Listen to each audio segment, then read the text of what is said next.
Hello friends, ओम श्री गणेशाय नमः। जय श्री कृष्ण। आप सभी का स्वागत है आपके अपने यूट्यूब चैनल पर। फ्रेंड्स, आज हम आपको इस वीडियो में बताने जा रहे हैं माघ मास महात्म्य के 18वें अध्याय की कथा के बारे में। फ्रेंड्स, वीडियो शुरू करने से पहले आपसे रिक्वेस्ट है, अगर आप हमारे चैनल पर नए हैं और आपने अभी तक चैनल को सब्सक्राइब नहीं किया है तो प्लीज सब्सक्राइब कीजिएगा चैनल को, साथ ही प्रेस कीजिएगा बेल आइकन को, जिससे नए वीडियो से रिलेटेड नोटिफिकेशन आपको तुरंत प्राप्त हो सके। और वीडियो पसंद आने पर वीडियो को लाइक और शेयर जरूर कीजिएगा ताकि सभी भक्तों को इस वीडियो का लाभ प्राप्त हो सके। और कमेंट बॉक्स में जय श्री कृष्ण जरूर लिखिएगा। माघ मास महात्म्य 18वां अध्याय प्रारंभ। श्री वशिष्ठ ऋषि कहने लगी कि हे राजन, मैंने दत्तात्रेय जी द्वारा कहा गया माघ मास महात्म्य का अब माघ मास के स्नान का फल सुनो।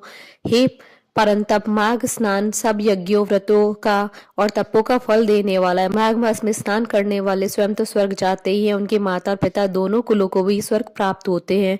जो माघ मास में सूर्योदय के समय नदी आदि में स्नान करता है, उसके माता पिता की 7 कुलों की पीढ़ी स्वर्ग को प्राप्त होती है। माघ मास में स्नान करने वाले दुराचारी और कुकर्मी मनुष्य भी पापों से मुक्त हो जाते हैं। और इस मास में हरि का पूजन करने वाले पाप समुदाय से छूटकर भगवान के सदृश शरीर वाले हो जाते हैं। यदि कोई आलस से भी माघ मास में स्नान करता है तो उसके सभी पाप नष्ट हो जाते हैं। जैसे गंधर्व कन्या राजा के श्राप से भयंकर कल को भोगती हुई लोमेश ऋषि के वचन से माघ स्नान करने से पापों से छूट गई। यह वार्ता सुनकर राजा दलीप विनय से पूछने लगे कि गुरुदेव, ये कन्याएं किसकी थी और कब और कैसे श्राप मिला, उनके नाम क्या थे, ऋषि के वाक्य से कैसे श्राप मुक्त हुई और उन्होंने कहां पर स्नान किया, विस्तार पूर्वक सब कथा कहिए। वशिष्ठ जी कहने लगे कि राजा, जैसे अरिणी से स्वयं अग्नि उत्पन्न होती है, वैसे ही यह कथा धर्म और संतान उत्पन्न करती है। हे राजन, सुख संगीत नामक गंधर्व की कन्या का नाम विमोहिनी था। सुशीला तथा स्वरवेदी की सुंबरा, चंद्रकांत की सुतारा और सुप्रभा की कन्या चंद्रिका, ये 5 सब समान आयु वाली तथा चंद्रमा के समान कांति वाली और सुंदर थी। जैसे ही रात्रि को चंद्रमा शोभायमान होता है, वैसे ही पुष्प की कलियों के समान खिली हुई ये सब अप्सराएं थी।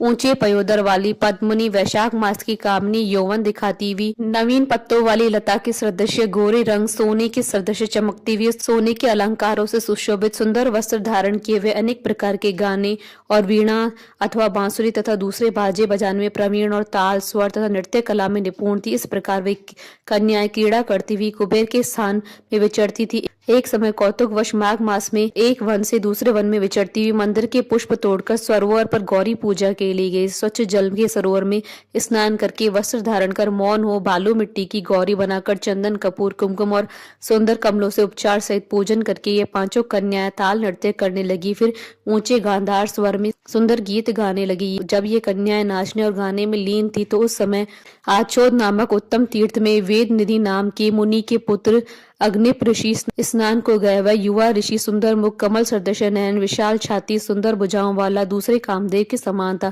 शिखा सहित दंड लिए, मृग चर्म ओढ़े, यज्ञोपवीत धारण किए हुए था। उसको देखकर 5 कन्याएं मुग्ध हो गईं और उसका रूप व यौवन देखकर कामदेव से पीड़ित हो देखो देखो ऐसा कहती हुई उस ब्राह्मण के चित्त में कामदेव का डर उत्पन्न करने लगी और आपस में विचार करने लगी कि यह कौन है।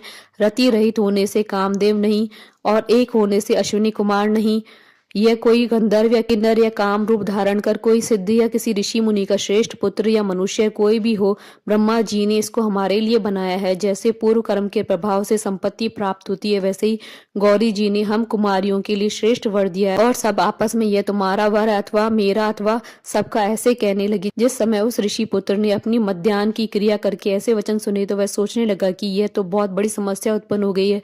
ब्रह्मा, विष्णु, महेश आदि देवता तथा बड़े योगीश्वर भी स्त्रियों की ब्रह्मजाल में मोहित हो गए हैं। इनके तीक्ष्ण बाणों से किसका मन रूपी हिरण घायल नहीं हो सकता। जब तक नीति और बुद्धि रहती है तब तक पाप से भय रहता है। जब तक की गंभीरता रहती है, यम विधि का पालन होता है, तब तक मनुष्य स्त्रियों के काम रूपी बाणों से बींदा नहीं जाता। ये मुझे उन्मत्त और मुग्ध कर रही हैं। किन गुणों से धर्म की रक्षा हो सकती है। स्त्रियों के मांस, रक्त, मल मूत्र से बने घृणित और अशुद्ध शरीर में कामी लोग भी सुंदरता की कल्पना करके रमण कर सकते हैं। शुद्ध बुद्धि वाले महात्माओं ने स्त्रियों के पास रहना कष्टकारक कहा है।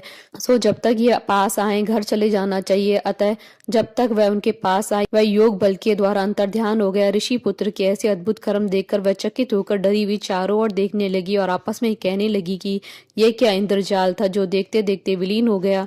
और वह विरह की अग्नि में जलने लगी और कहने लगी कि हे कांत, तुम हमको छोड़कर कहाँ चले गए?